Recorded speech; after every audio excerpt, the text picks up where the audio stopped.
Welcome back, everyone. I have a special show for you. We are featuring today Zaneta Johns, who is a poet and author of 7 books. Her love of poetry shines through with every word you'll hear from her. And as you listen to her, you'll understand why poetry is an important vehicle of expression and how to let your poetry shine and poetry in the world shine. Welcome, Zaneta. Thank you, Laura. Hello, everyone. Thanks for having me. I'm always glad to talk to you. I'm so excited to have you on because it's always a rich and enriching time. Yeah.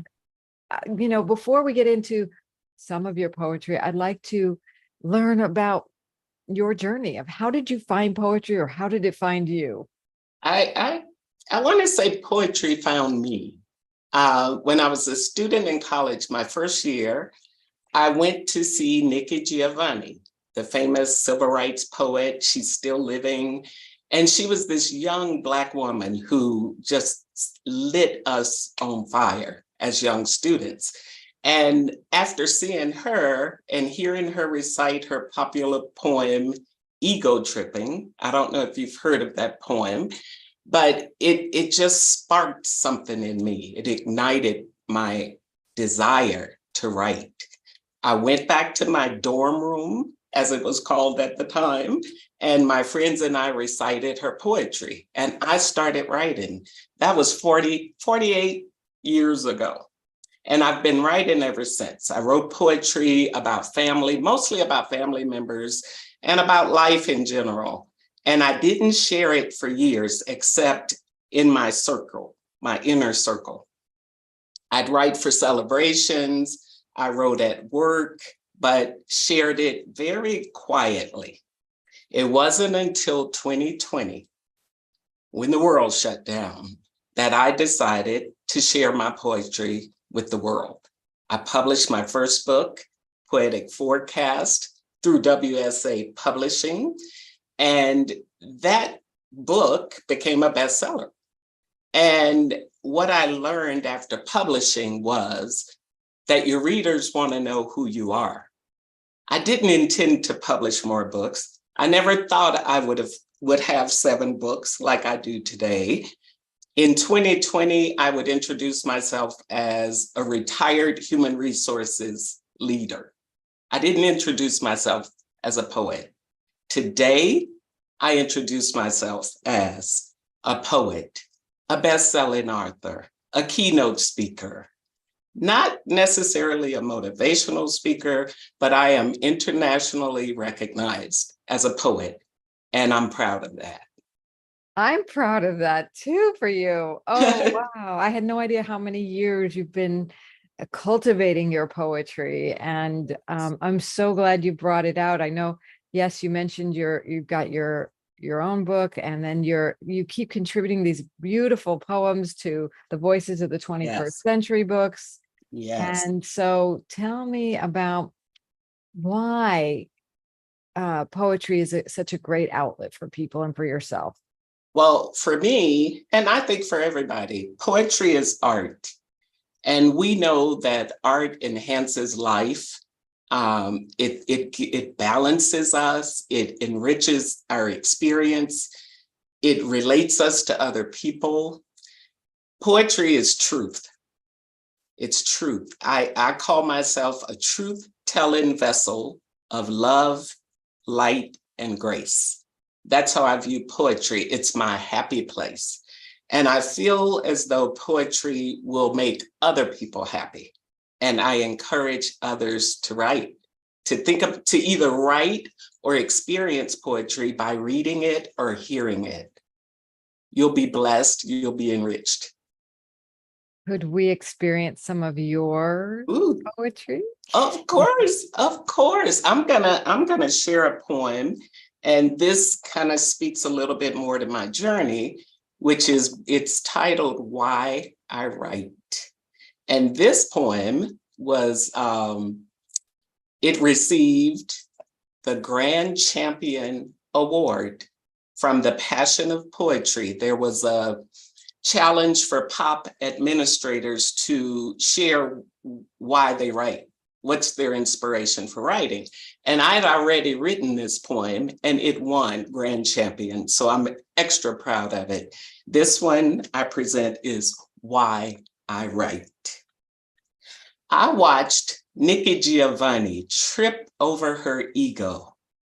I witnessed the phenomenal Maya Angelou rise. How could I not be totally mesmerized? Countless strong women preceded me, surrounded me, nurtured me. I honor them as I nudge the next wave of strong women to write, trip, rise. My pen is my weapon. My best friend, actually. It is a mouthpiece for my muse. It remembers what Nikki said. It remembers what Maya said. It remembers what my parents said. It shares my truth as it repeats what God says. I write to spread love. I write to heal, help, and honor. I write to leave a footprint, my literary mark. I want my great, great, great grandchildren to know that I was here. I want them to know how and what I felt. I want them to speak their truth. I want them to know what matters. This is why I write. So that poem, thank you so much. Thank you. That poem, it takes me back to my initial motivation. You know, I saw these poetic greats and I related to their message. And I love poetry. It is indeed my happy place. One thing I thought about when I was planning to meet with you, I go, if poetry were a dance, I think it'd be the electric slide. Do you know that dance? It's a line dance, right? Yes, yes. So, you know, the electric slide, it's very rhythmic and, you know, it's free. You can be free, but people are moving to the right together. They're moving to the left together in sync. And then when you see a big group, you will see one person who's dancing. They're doing it differently. They're doing their own thing, never missing a beat. Never missing a beat. So you can be free, you can be unique, or you can line up with everybody else. That's the dance. Poetry would be the electric slide for me. I love that. I hope people who are watching this today are getting inspired by the possibilities of poetry for themselves, whether they want to write or read, speak it, or dance with it. Dancing. Why not? I mean, song is poetry a lot of times. So yes. Is there anything else you want non-poets, people who have no inclination to write poetry, to know about the importance of poetry and how they can enjoy it best? Well, it's like poetry is like other art, music. You know, you've got music, you've got poetry, you've got books, fiction, nonfiction, you've got visual arts. We're all enhanced by art. That's, you know, pick your poison, your good poison. I think poetry, to me, it's personal. I encourage people to pursue it in some way. I encourage people to write. I encourage them to read. Period. That's the best I could give for saying, come along. Yes, Yeah. I'm inspired. You're coming? Well, yeah. I mean, I think I'm not focused on poetry yet. Yeah. It is all around us if we just kind of open up to it. Like I said, songs, it's in books, it's on murals, you know, it's in memes on social media. It's right? Everywhere. And everything. I have a poetic friend who says there's a poem, actually she's my publisher, my poetic publisher. She says there's a poem in that. There's a poem in everything. That's Lisa Tomei Zonfeld. There's a poem in everything. when we go for a walk, when we look at the moon, when we look at the water, there's poetry waiting for us to either write it, experience it, or relate to it with someone else. Yeah. I find walking in nature, Yep. like it's a poet. Every step is like a step of poetry. If you open up to what nature is saying, right? If you turn what nature is into words, it's poetry. It's poetry. And I'd like to say I'm bilingual. Poetry is my second language. I love that. We got to make a meme about that. That's great. So regarding letting your light shine, how have you done that? And what would you advise other poets to know about letting their poetry shine? I would suggest immersing yourself in the poetry community. And I'll tell you how that happened for me. And it goes back to WSA. Charmaine Hammond, who we all know, Charmaine Hammond is amazing. She sent a note to me early on, this was in early 2021, to let me know that there was a woman, a podcaster looking for people to interview. That's what got me started. So I did my first podcast interview. That poet, Lisa Tomei Zonveld, turned me on to Fine Lines Journal. I then started joining the poetry communities online. I also started submitting poems for consideration for anthologies, and that's huge. It prompted me to write more and more. So now all I want to do is write. I write all the time. So I encourage people to write every day. I encourage you to read other poetry. If you knew how much money I've spent on poetry books since 2020, they're gonna take over my books. They have taken over the bookshelf. I read a lot of poetry. I like reading, but I read a lot of poetry, and it's only gonna spark your interest and desire to write more and experience more. I also, I mentioned that before, that there's a poet, I've been engaged with the international poetry community through collaborations. I've written collaborative poems. I've shared poetry with a musician, Alan Johnson, in the United Kingdom. He plays piano, and he's one of the biggest supporters of poetry. He has created videos for about 10 of my poems, and they are amazing. He brings our words to life. So if you can connect with other poets and other creatives, for sure you're gonna be on fire with poetry. Yeah, that's amazing. And I know there's some YouTube videos with your poetry of others. Is that the one you were referring to? Yes, and if you go on YouTube, go to the Poets Lounge, Alan Johnson. Great.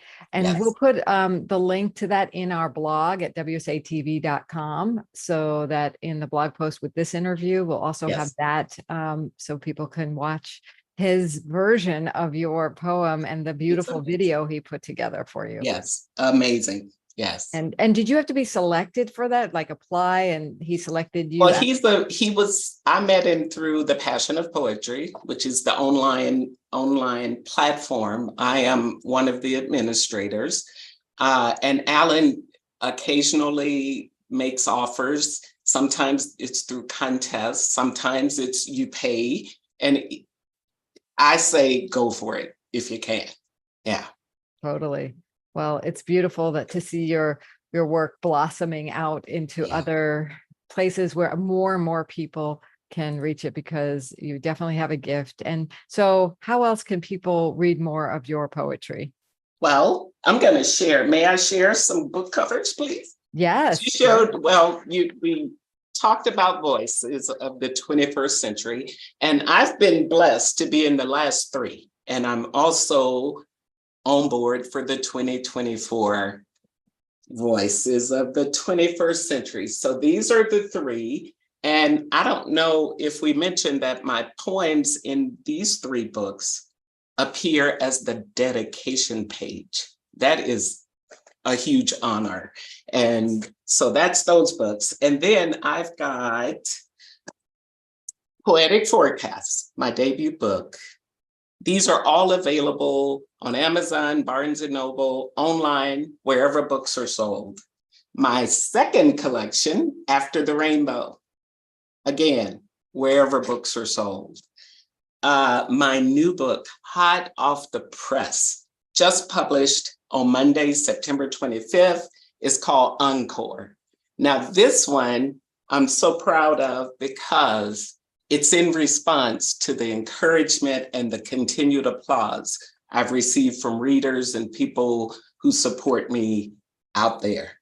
And the last book is my What Matters journal based on my Pushcart nominated poem, What Matters. This one is a weekly guide for organization. It's got amazing pictures and art that could be colored. I wish I could get to a page real quick. Art that you could color. This is another collaboration. I've got two poets from the United Kingdom, two poets. See how broad it is? Two poets who offered their art for my journal. Pratibha Savani and Preeti Mistry. They are both from the United Kingdom. And this is, Laura, to show you, now I'm getting excited. I was listening to an interview 2 nights ago. And here I am, this small town girl who wrote poetry, kept it quiet, 2020 decided to publish. And here we are in 2023, 2 nights ago, I'm watching an interview. Alan Johnson, the gentleman that I mentioned earlier, he was in the UK interviewing another distinguished poet, Sai Prakash, in India. And guess whose name was mentioned? Yours truly. Woohoo! I'm in awe of myself. So come on, poets. Come on, non-poets. Let's shine. Let's shine. I love that. Thank you. And your website also has links to that, and that's zanexpressions.com, right? Yes, thanks. So we'll also link to that in the in both the YouTube video of this and our blog on WSATV. And so what I want to say is congratulations on behalf of all of us here at Women Speakers Association. And thank you for your contribution. Thank you for your self-expression. Thank you for inspiring others. That's what the Voices books are all about. That we have featured you in the dedication. Absolutely. Brilliant, different. Every book has a different amazing poem in it from you, and stories also from you. So yeah. Soaring intently. We're soaring intently. So for those watching who are inspired, who know you have a message, whether it's through poetry, through the spoken voice, through writing, that's what Women Speakers is about. Really making sure you can get your best message and voice out there, no matter what your form of self-expression is. You don't just have to be a speaker. So check us out at WSA.com or join WSA.com or womenspeakersassociation.com. We do not have the other URL with just the initials. So Zan, is there anything you'd like to say as a way of just final inspirational note, or what has Women Speakers Association really done for you? To say it briefly, it changed my life. The Women Speakers Association helped me move beyond my comfort zone. I met with I found a community of support and encouragement, and it has made a huge difference. I'll close with the scripture that says to let your light shine before others so they may see your good works. That's what I'm doing. I'm letting my light shine. Thanks, Laura. Thanks, Zan. We love your light, and we love giving you those opportunities, and we'll collaborate on more, I'm sure. More to come, everyone. Thank you again, Zan. We'll be back. Thank you. Look forward to it. Bye-bye.